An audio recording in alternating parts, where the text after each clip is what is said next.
Alright guys, so we have made it through 3 of 4 of the series we set out to do into more Pierce month, which is definitely not a month. We're sorry. 3 I months. told you it was not gonna happen in a month. Someone tried. I tried real hard, guys, but life Does not cooperate. ever. And I knew that. So, not surprised. I lie to myself a lot. Alright, we are talking about Protector of the Small, the 3rd series.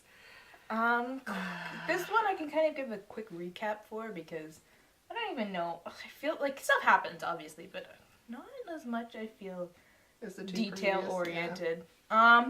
In this one, you have Cal, and she wants to be a knight, and you're thinking, yeah, great, this should be easy because Alana has just opened the door for women becoming no. No. The conservatives, because we have those, are now claiming that Alana, because she's magical, got her shield through witchcraft, which is a complete lie, and we know it, and it pisses us off. And whenever anyone says anything bad about Alana, I just get like so angry. I'm just like, don't you dare talk about her like that. But anyways, yes. So Cal is like, okay, I want to be a knight, and Jonathan's like, sure, you can join our knight program. You're just gonna be on probation for a year. So if our knight master decides that you can't deal with this crap, after a year, he can just kick you out. No questions asked.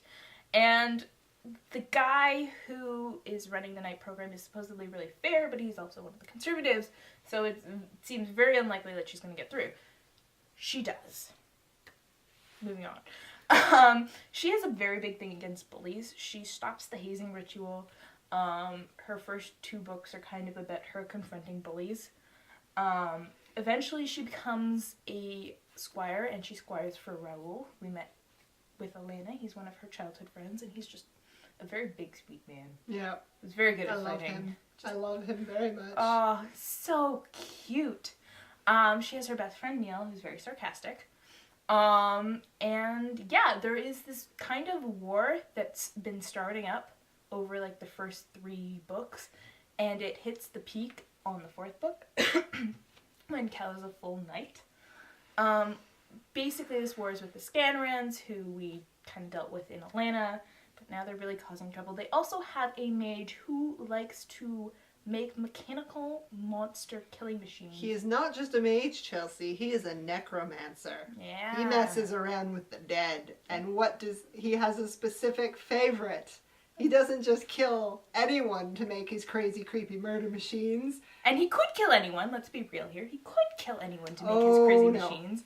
But he likes to go after children. So he's also just psychotic. Yeah, that's what he is.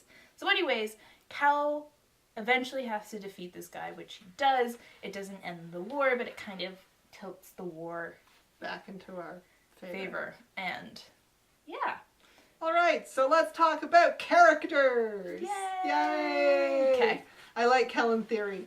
I really like Kel in theory. I like the fact that she doesn't have any magical abilities, so she is like, I am going to be a knight. I'm going to be like, all of her training, it's very realistic in the fact that she knows that she's at a less of an advantage as all the others, so she does crazy exercises, she does everything she can, she does extra work, she just asks people for different, like, things that she can do. She tries to force herself to conquer her fear of heights. She's very, very dedicated to everything because she needs to prove to them that this whole probation thing is just a crock of bullshit and she's as good as everyone else. Love it. But, I don't know, Kel just doesn't grab your heart the way the other 2 do. No. You don't get as passionate about Kel as you do with other people. Granted, I've heard different things from other people, but I think the problem with Kel is that she's just too good. Like, she tries really hard, obviously, but she's just a very selfless person, and it's very hard to be selfless all the time. And she is all the time. Like with Alana and Dane, as much as they were doing a lot of stuff for other people, there was always that kind of aspect for themselves like with Alana, she was always her relationships with other people. Like her relationship with Jonathan can kind of be read as selfish. And her relationship with George can kind of be read as selfish. And she was getting her shield because she wanted to prove that she could do it. It wasn't about other people knowing that she could do it. It was about her knowing that she could do it. So in a way, her goal was kind of selfish. And she just wanted to go on adventures. She didn't really care about the kingdom too much. Mm-hmm. It just kind of happened out that their goals kind of aligned. With Dane, she's dealing with the loss of her family, with helping animals, with her relationship with Numair, and she gets really, really dragged into the whole conflict with Carthax. So she's more... Her personality was growing, and it was kind of grating against other people's personalities as well. Cal's very smooth. Yeah. Like, everybody likes Cal. Everybody likes Cal. Except for the very, very clearly... villainous characters, like in her like early years, the bullies, which I'm sitting there and I'm just like, okay, there's only one thing that's going to happen to these people, and that's they're not going to pass the test in the room, because clearly these people are evil, and why would the room let them become knights? It's not going to happen. Cal, why are we freaking out here? This is going to like solve itself. We know.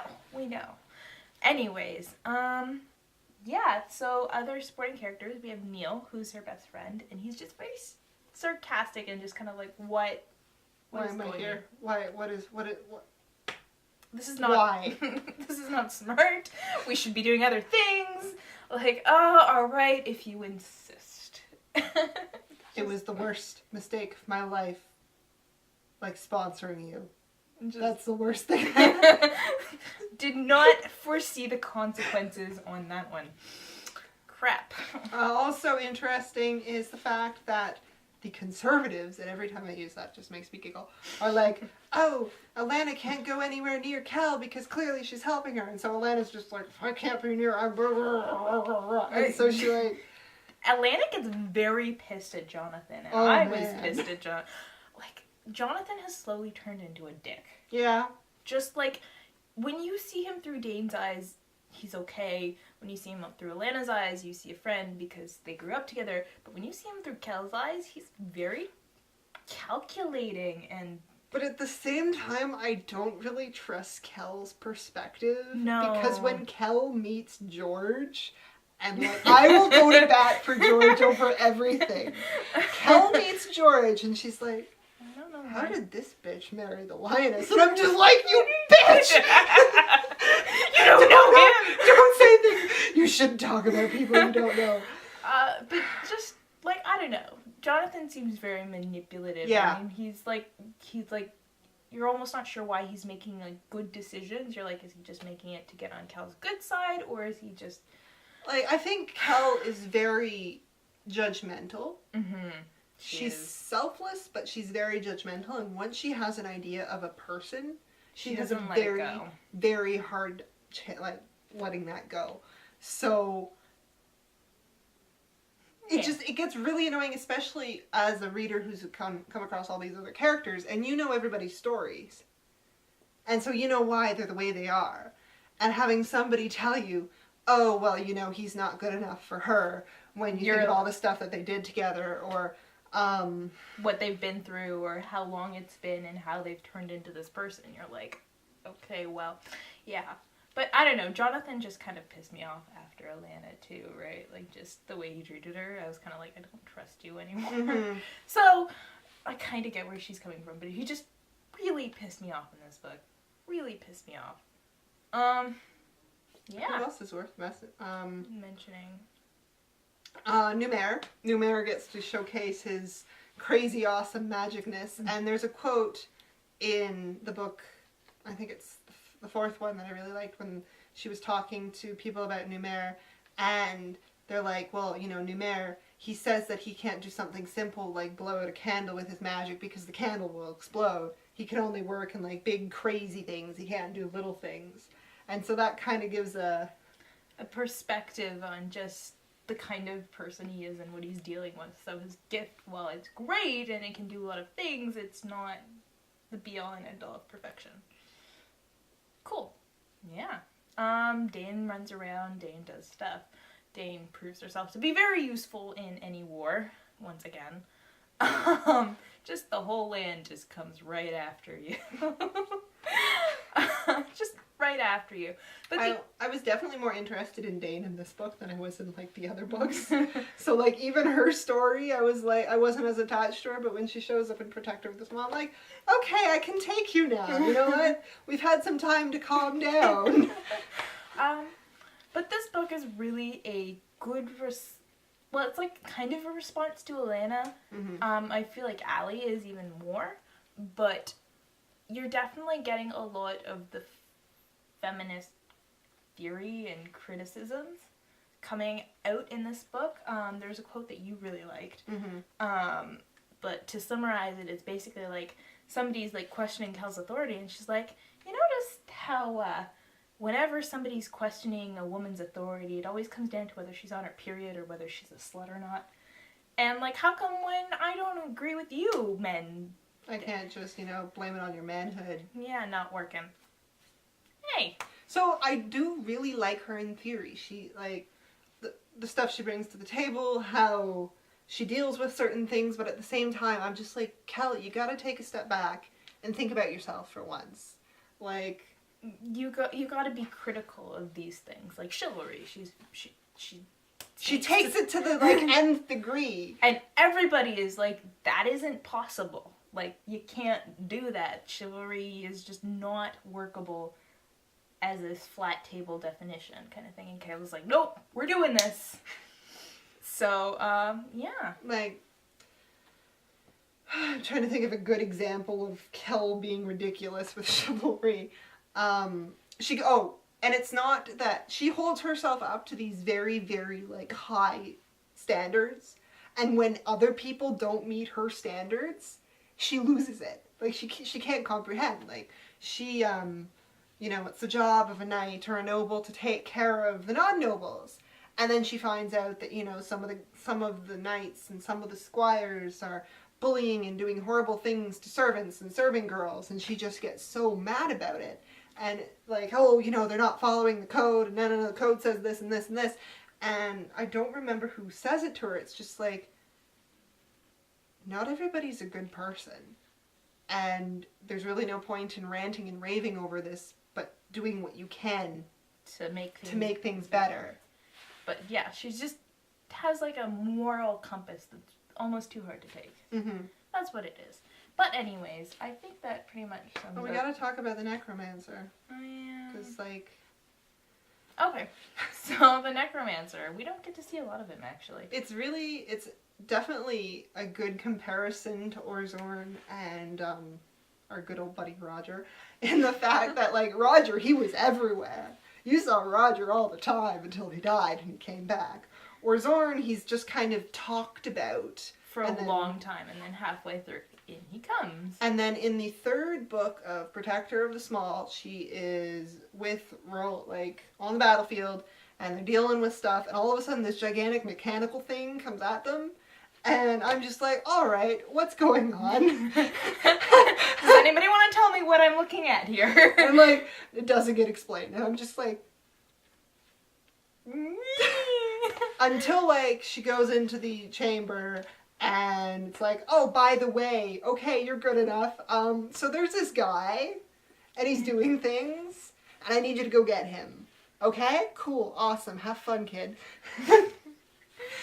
And she makes him creepy in her, like, description of how, like, twitchy he is, and he's always, like, biting a nail, or, like...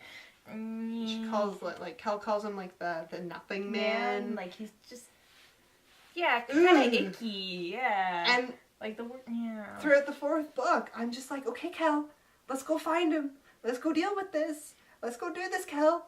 Come on, please. Please, I need to explain this to me, because I want to know. I need to understand why there's this creepy man who's making people, like, children into killing machines. Nope. It takes us pretty much the entire book to get there. Like, the last, like, 8th of the book, we're dealing with him. Yeah. And, like, I kind of liked it and I kind of didn't. And the fact that she gets there, And he's just kind of a dude who just does this. And it's not like he's some crazy grand villain. He's just this really twisted guy. Who's found a way to do what he loves. Yeah. He's living the dream. And she's like, you realize you're doing a horrible, horrible thing. And he's just like, it's not my fault that they made me good at being a necromancer. You gotta like... The children thing, that was just kind of for my own... And it's just, it's kind of the last, like, icing on the cake of Kel having to learn that the world is not perfect black and white. He's like, this guy is just messed up. He just does what he wants because he wants to do it, and look, someone's paying him for it. It's... win-win! For him, anyways. So, I don't know, he was creepy enough to be a good villain, and yeah. I liked it because the last two villains are very like, oh, I'm going to take over the world. And this guy's just like, I'm having a good time. So, it made a good foil for her, I think. But, yes. So anyways, it was definitely more of a journey for me trying to get through these books. I didn't really care enough, and I just wanted to get onto Allie. Yeah, which is what we're doing next, and I am so excited because the Trickster's Choice and Trickster's Queen were the two books that I had read before this a long, long time ago, so I'm finally back in territory that I recognize. She remembers stuff now. And I just remember the most ridiculous random things, too. It's like, I didn't remember the plot. I remembered characters. I didn't remember, like, just what my memory hung on to is just weird. So anyways. Yeah, fun times. That is our next review. God, I hope that's next week. And we're really sorry about the delay, but I swear we're getting on our crap. Anyways, we will see you next week, guys.